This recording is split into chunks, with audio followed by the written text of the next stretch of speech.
Welcome back. Every time we do one of these Crockpot Craze segments, the weight always falls on Joy's shoulders, and that's just not fair. The Crockpot does all the work. So, yeah, not really. Today, I've stepped into the breach, and hopefully you'll like what I have to offer. It's quick and easy. It's a quick and easy take on Mexican street corn. Elote. Elote. Yes.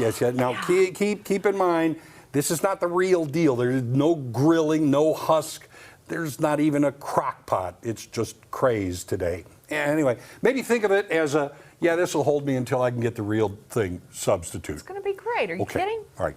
Here's how you make it. I have a few of the, pre-cut little pieces of corn on the cob. You put them in the pan, you cover them with water, you bring it to a boil, and then you boil it for about 4 or 5 minutes. Now, while that's going on, you've got to mix these ingredients together. I've already mixed in 1/3 cup of mayonnaise, 1/3 cup of Mexican crema or sour cream you can use. Now, you've got, I've got the cilantro why don't you dump the cilantro in, and about 1/3 cup of finely chopped cilantro leaves. Okay. I'm going to be mixing these up as we go. All right, and then I'm going to take about a 1/4 teaspoon of sugar. And I know I'm going to spill, that kind of surprised me a little bit. 1/4 teaspoon of sugar. Okay, I'll toss that in. All right. Little garlic? Yeah. You got that? You got the sugar. Yeah. And then we're going to take about a 1/2 cup of cotija cheese, or you can use feta cheese, right? So we're mixing that in as well. But you can find these ingredients anywhere anymore. Yes. Yeah. So you're just kind of mixing that in, and then after that, we're going to take a 1/2 of a teaspoon of chili powder. All right, you got to have chili powder, of course. You know it. That's part of what gives it its flavor, sure, but the color too. Yeah. So 1/2 teaspoon, maybe even a little more, of the chili powder, and then about a 1/2 teaspoon of garlic, about a 1/4 teaspoon of the garlic powder. Oop. There we go. So, now we put that in. Can't have too much garlic. No, garlic is fine, you could throw the whole thing in as far as I'm concerned. Wrong lid.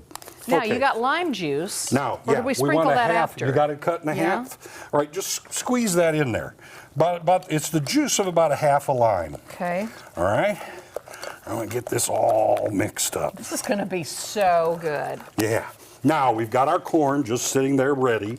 You have a couple more in there? Did you want to take them out? Well, I've got a couple more. Yeah, I could take them out. I don't have skewers for those. So we're going to have to just go with what we got. So anyway, now you have this all mixed up. All right? And then you can take just a brush. Right?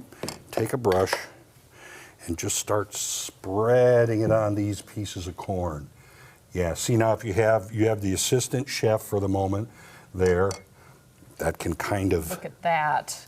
Look at this. Oh, that's going to be great. I mean, they're going to think you are the bomb at the next barbecue. Okay. Are you kidding? If you bring that to the barbecue? Now, what we'll do, we'll top it off just to be, sure.